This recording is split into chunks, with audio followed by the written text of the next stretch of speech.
Gold trusted gold buyers తాకట్టులో ఉన్న బంగారాన్ని విడిపించి ఈ రోజు ఉన్న మార్కెట్ ధరకే కొనబడును. మరిన్ని వివరాలకు సంప్రదించండి 7771077720. నమస్తే, వెల్కమ్ టు ఆర్టీవీ. భారీ హైప్తో రిలీజ్ అయిన ఓజీ మూవీ ఫ్యాన్స్కి అయితే చాలా బాగా నచ్చింది. ఒక ఫ్యాన్ డైరెక్ట్ చేస్తే ఎలా ఉంటుంది అనేది సుజిత్ చూపించారంటూ కూడా ఫ్యాన్స్ చెప్తూ ఉన్నారు. సో క్రిటిక్స్ నుంచి కూడా కొన్ని విమర్శలు వస్తూ ఉన్నాయి. ఈరోజు మనతో పాటు సీనియర్ జర్నలిస్ట్ భరద్వాజ గారు ఉన్నారు. అసలు ఓజీ మీద ఆయన రివ్యూ ఏంటో అడిగి తెలుసుకుందాం. సార్ నమస్తే. నమస్తే అండి. ఏంటి సార్, ఓజీ ఫ్యాన్ బాయ్గా సుజిత్ పవన్ కళ్యాణ్ని ఎట్లా చూపించాడు? డైరెక్టర్గా సక్సెస్ అయ్యాడా? ఓజీ చూసిన తర్వాత మీ రియాక్షన్ ఏంటి, ఎలా అనిపించింది? తనకి కొన్ని పరిమితులు ఉన్నాయి ఆ సినిమాకి సంబంధించి.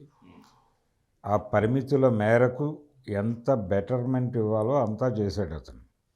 అంటే ఎంత చేయగలడో, ఒక మనిషి ఎంత చేయగలడో అంతా చేశాడు. ఫ్యాన్గా చేశాడా లేకపోతే ఒక డైరెక్టర్గా చేశాడా ఇవన్నీ పక్కన పెట్టేస్తే, పవన్ కళ్యాణ్ గారికి ఆ సబ్జెక్ట్ చెప్పినప్పుడు ఆయన రాజకీయాల్లో ఉన్నాడు కానీ వేరే బాధ్యతల్లో లేడు ఆయన. కానీ ఈ సినిమా షూటింగ్ నడుస్తున్నటువంటి టైంలోనే ఆయన ఎలక్షన్ మూడ్లోకి వెళ్ళిపోయాడు. ఎలక్షన్ మూడ్లోకి వెళ్ళిన తర్వాత పార్టీ గెలవటము, గెలిచిన తర్వాత అధికారంలోకి రావటము, ఈ ఎపిసోడ్లో కొన్ని పరిమితులు ఏర్పడిపోయినాయి ఆయన డేట్స్కి సంబంధించి. ఎప్పుడైతే ఆ పరిమితులు వచ్చేస్తున్నాయో స్క్రిప్ట్ అంటే ఆయన స్క్రీన్ ప్రజెన్స్ అంతా అనేది కొలిస్తే మనకు అర్థమైపోతుంది. 50 నిమిషాలు 55 నిమిషాలు మాత్రమే స్క్రీన్ స్పేస్ ఈ సినిమాలో. మీరు కొలవండి మొత్తం పవన్ కళ్యాణ్ ఎంతసేపు ఉంటాడు సినిమాలో అనేది. అంటే కానీ సినిమా మొత్తం పవన్ కళ్యాణ్ ఉన్నటువంటి అనుభూతి ఆడియన్స్కి కలిగించాలి. అందుకని పవన్ కళ్యాణ్ కనిపించని చోట్ల వినిపిస్తాడు. ఇలా రకరకాలుగా డిజైన్ చేసుకున్నాడు. ప్రతి 10 నిమిషాలకి ఒక హై సీన్ ఉండేలాగా చూసుకున్నాడు. ఈ ఎలివేషన్స్ పెట్టాడు. పవన్ కళ్యాణ్ కనిపించిన ప్రతిసారి ఎలివేషనే. అలాగే కొన్ని సీన్స్ పవన్ కళ్యాణ్ని విపరీతంగా ఎక్స్పోజ్ చేసేలాగా వాడుకున్నాడు. ఈ మధ్యకాలంలో పవన్ కళ్యాణ్ని అలా వాడుకున్నటువంటి డైరెక్టర్లు ఎవరూ లేరు. పర్టికులర్గా అందులో ఒక పోలీస్ స్టేషన్ సీన్ ఉంటుంది. ఆ పోలీస్ స్టేషన్ సీన్లో పవన్ కళ్యాణ్తో విపరీతంగా చేయించుకున్నాడు తను. అది వర్కౌట్ అయింది. అలాగే ఇంటర్వల్ బ్యాంగ్ ఒకటి, అవన్నీ చాలా పద్ధతిగా పవన్ కళ్యాణ్తో. అంటే 2 ప్రాబ్లమ్స్ ఉన్నాయి ఇక్కడ. ఆయన రెగ్యులర్ హీరోగా లేడు ఇప్పుడు. రెగ్యులర్ హీరోగా లేని వాళ్ళు కొంత షేప్ అవుట్ అవటము, మూడ్ కూడా చేంజ్ అయి ఉంటుంది వాళ్ళది. అంటే రొటీన్గా పనిలో ఉన్నవాళ్ళు చేసే సినిమా ఒకలా ఉంటుంది. దాని నుంచి డీవియేట్ అయ్యి అప్పుడప్పుడు గెస్ట్ అపీరెన్స్ చేస్తున్న వాళ్ళ పెర్ఫార్మెన్స్ ఒకలా ఉంటుంది. ఆయనతో ప్రొఫెషనల్గా చేయించుకోవాలి. అది చేయించుకోగలగటం అనే కసరత్తు చేశాడు అతను. వర్కౌట్ అయింది. ఈ మధ్యకాలంలో వస్తున్నటువంటి పవన్ కళ్యాణ్ సినిమాలు, అది వకీల్ సాబ్ దగ్గర నుంచి మొదలు పెడితే, వకీల్ సాబు, ఆ తర్వాత వచ్చినటువంటి భీమ్లా నాయక్, ఆ తర్వాత వచ్చిన బ్రో, ఇవేవి కూడా ప్రాపర్గా జనాలకు రిజిస్టర్ కాల. వకీల్ సాబ్ కొంతమేరకు రిజిస్టర్ అయింది కానీ దానికి కరోనా కాటు పట్టడం వలన అది పక్కకి వెళ్ళిపోయింది సీన్లో నుంచి. భీమ్లా నాయక్ నుంచి ఆయన్ని ఆడియన్స్ అంటే పాత పవన్ కళ్యాణ్లా లేడు ఇతను అనేటువంటి అభిప్రాయంతో ఉన్నారు. పాత పవన్ కళ్యాణ్ అంటే కనీసం అత్తారింటికి దారేజీలో ఉన్న పవన్ కళ్యాణ్ కనిపించినా చాలు. ఆ అత్తారింటికి దారేజీలో ఉన్న పవన్ కళ్యాణ్ని తిరిగి చూపించేటువంటి ప్రయత్నం చేశాడు.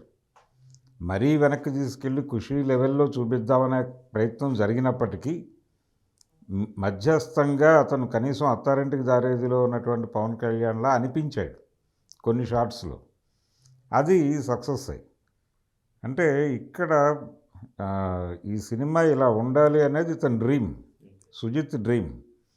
ఈ డ్రీమ్ నిజం కావడానికి, ఈ డ్రీమ్ తెర మీద అతను ఏ లెవెల్లో కలగన్నాడో ఆ లెవెల్లో కనిపించడానికి మిగిలిన వాళ్ళందరూ అతనికి విపరీతంగా సహకరించారు.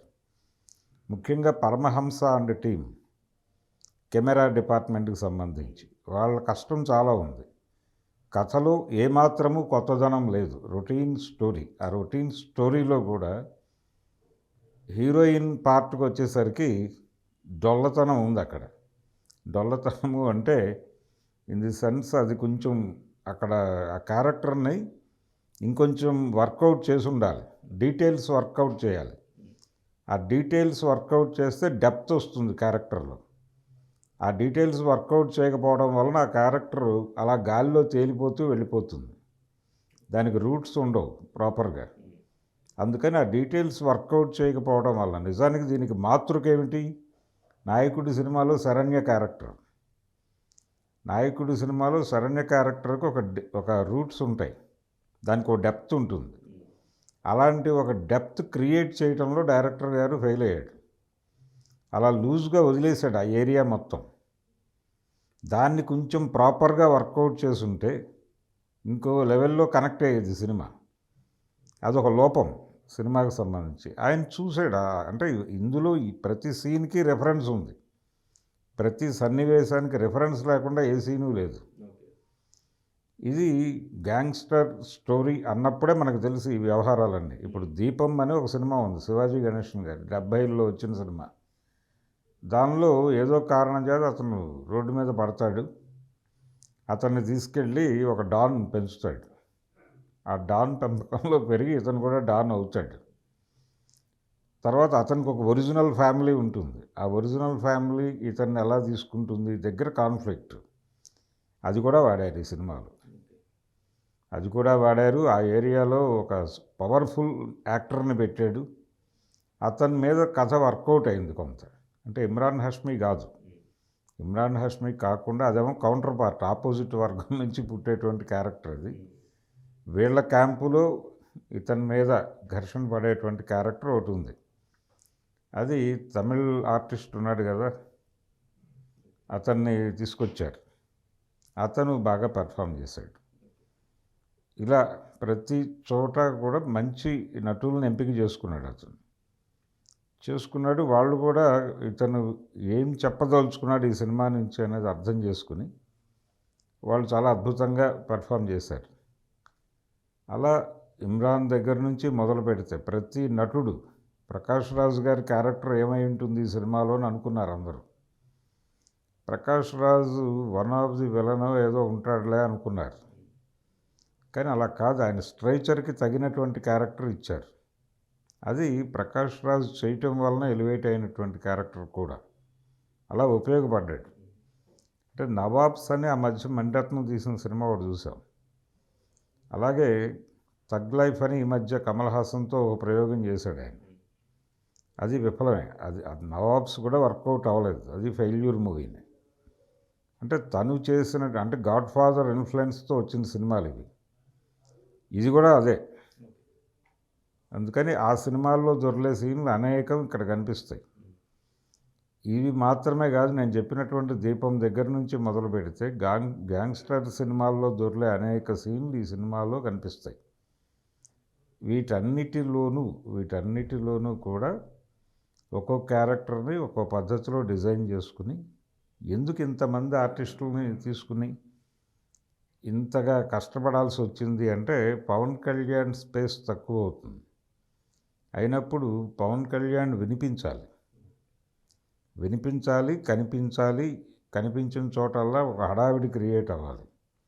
ప్రతి సీను ఎంట్రన్స్ సీన్ అంత ఎలివేషన్తో నడవాలి. దీనికి కావలసినటువంటి ఆర్టిస్టులను ఎంపిక చేసుకున్నాడు అతను. ఆ ఎంపిక చేసుకున్న ఆర్టిస్టులందరూ చాలా బాగా పెర్ఫామ్ చేశారు. ఇంక్లూడింగ్ అంటే ఆవిడ శ్రేయారెడ్డి చేసినటువంటి క్యారెక్టర్, గీత క్యారెక్టర్ చేసింది ఆవిడ. అది చాలా ఎమోషనల్ క్యారెక్టర్. తను కూడా చాలా ఎమోషనల్గా నడిపించింది. ఆ క్యారెక్టర్లో ఒక పెయిన్ ఉంటుంది. ఆ పెయిన్ ఏంటంటే తన ఇంటి వాళ్ళని చంపేసినటువంటి ఒక వ్యక్తితో ట్రావెల్ కాక తప్పనటువంటి ఒక అనివార్యత. అయితే ఒక ఫ్లాష్ బ్యాక్లో అది ఎస్టాబ్లిష్ చేస్తుంది ఆవిడ. ఎస్టాబ్లిష్ చేసి జరిగింది ఇది అనేది చెప్తుంది. అది చెప్పినప్పుడు ఆ ఫ్లాష్ బ్యాక్ నడిచినప్పుడు ఒక ఎమోషనల్ లింక్ ఉంటుంది స్క్రిప్ట్తో. అది బాగా వర్కౌట్ అయింది. అలాంటి అనేక వ్యవహారాలు నడిపాడు. ఫస్ట్ హాఫ్లో కొన్ని తాళాలు వేసాడు, సెకండ్ హాఫ్లో ఓపెన్ చేశాడు. ఈ ఓపెన్ చేసినప్పుడు ఫస్ట్ హాఫ్లో అది లాక్ చేసినప్పుడు బ్రెయిన్లో క్రియేట్ అయినటువంటి ఒక హైప్ ఉంటుంది. ఈ హైప్ ఈ తాళం విప్పినప్పుడు అక్కడ కనిపించిన కంటెంట్తో మ్యాచ్ కాలేదు. కాకపోయిన సందర్భాలు అనేక సార్లు జరుగుతుంది. అలా జరిగినప్పుడు కొంచెం డిసప్పాయింట్ అవుతాడు ఆడియన్. ఆ డిసప్పాయింట్మెంట్తో కొంతమంది సెకండ్ హాఫ్లో కొంత ల్యాగ్ ఉందని మాట్లాడుతున్నారు. ఆ ల్యాగ్కి కారణం ఇది.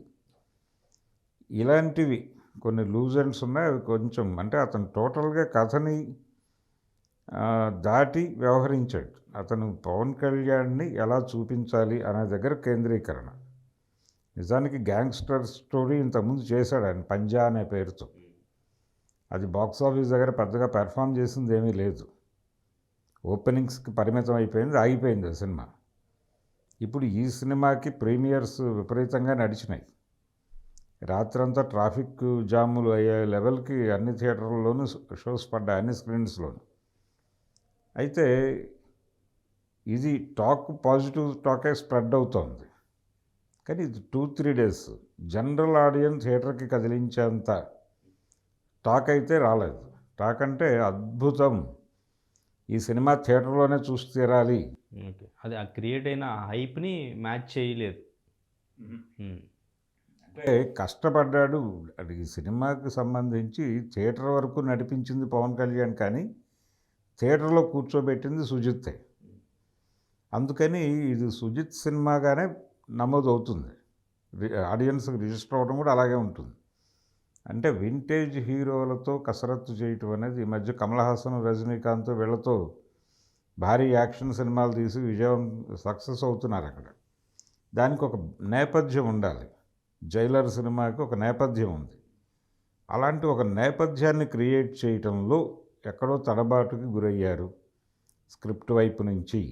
స్క్రిప్ట్ దశలో అంటే కథ అక్కర్లేదు ఇలాంటి సినిమాలకి అనుకోవచ్చు, కానీ ఒక ఎమోషనలైజ్ చేసేటువంటి పాయింట్ ఉండాలి. ఆ పాయింట్ ఎక్కడో మిస్ అయింది సినిమాలో. అలాగే ప్రధాన పాత్రలు ప్రకాష్ రాజ్ క్యారెక్టర్కి అలాగే పవన్ కళ్యాణ్ క్యారెక్టర్కి మధ్యలో నడిచేటువంటి ఒక ఎమోషనల్ డ్రామా ఉండాలి. అది మనకి పాత రోజుల్లో చిరంజీవి గారు చేసినటువంటి యమకింకరుడు సినిమాలో సత్యనారాయణ క్యారెక్టర్కి చిరంజీవి క్యారెక్టర్కి ఒక ఎమోషనల్ బాండింగ్ ఉంటుంది. అలాంటిది ఏదో వర్కౌట్ చేసి ఉండాల్సింది. అది జరిగితే ఆ ఫీల్ ఉంటుంది, కానీ అంతకు మించి చేయడానికి అవకాశం లేకపోయి ఉండొచ్చు అతనికి. అంటే హీరో గారి డేట్స్ అవైలబుల్గా లేకపోవడం, దాన్ని అలా ముగించాల్సినటువంటి అనివార్యత ఏర్పడటం, ఇలా రకరకాల సమస్యల మధ్య ఆ కథని నడిపాడు ఆయన. కాకపోతే ప్రధానమైన విజయం ఏంటంటే సుజిత్ సాధించింది.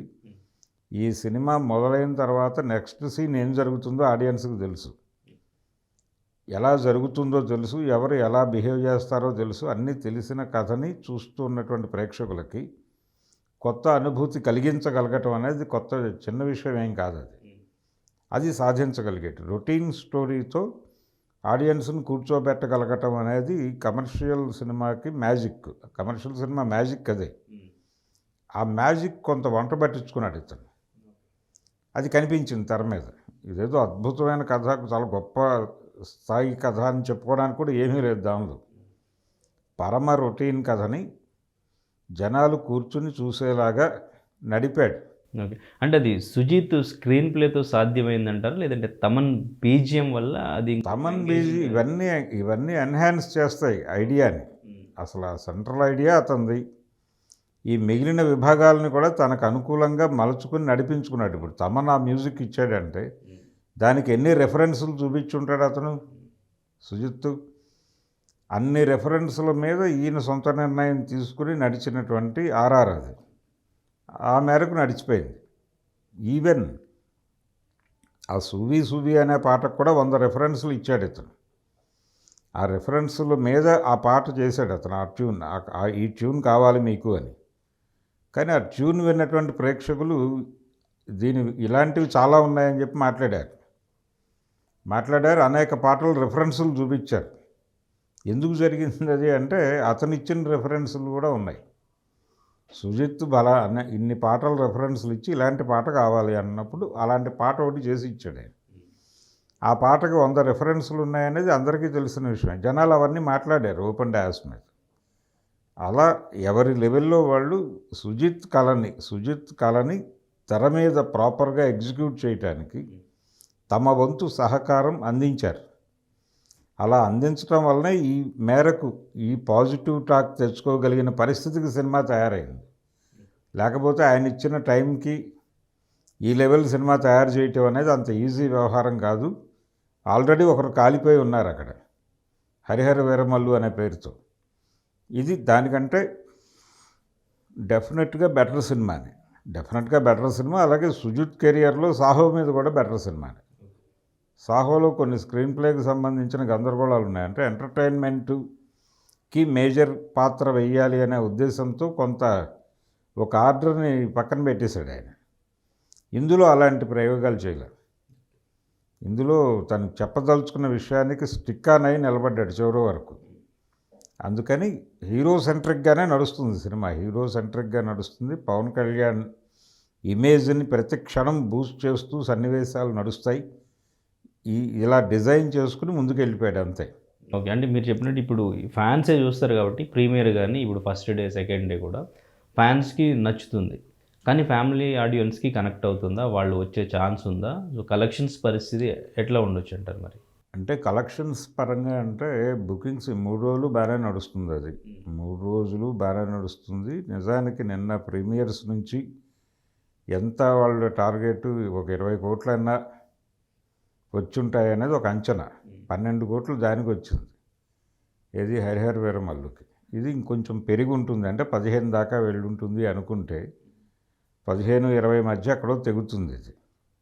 అది ప్రీమియర్స్కి సంబంధించి. రన్కి సంబంధించి బుక్ మై షో అబ్జర్వ్ చేస్తే ఆ సండే వరకే హడావిడి కనిపించింది. మండే అంత హడావిడి లేదు ప్రజెంట్ సిచ్యుయేషన్ కూడా. కానీ ఈరోజు స్ప్రెడ్ అవుతున్నటువంటి టాక్ దాన్ని పెంచవచ్చు.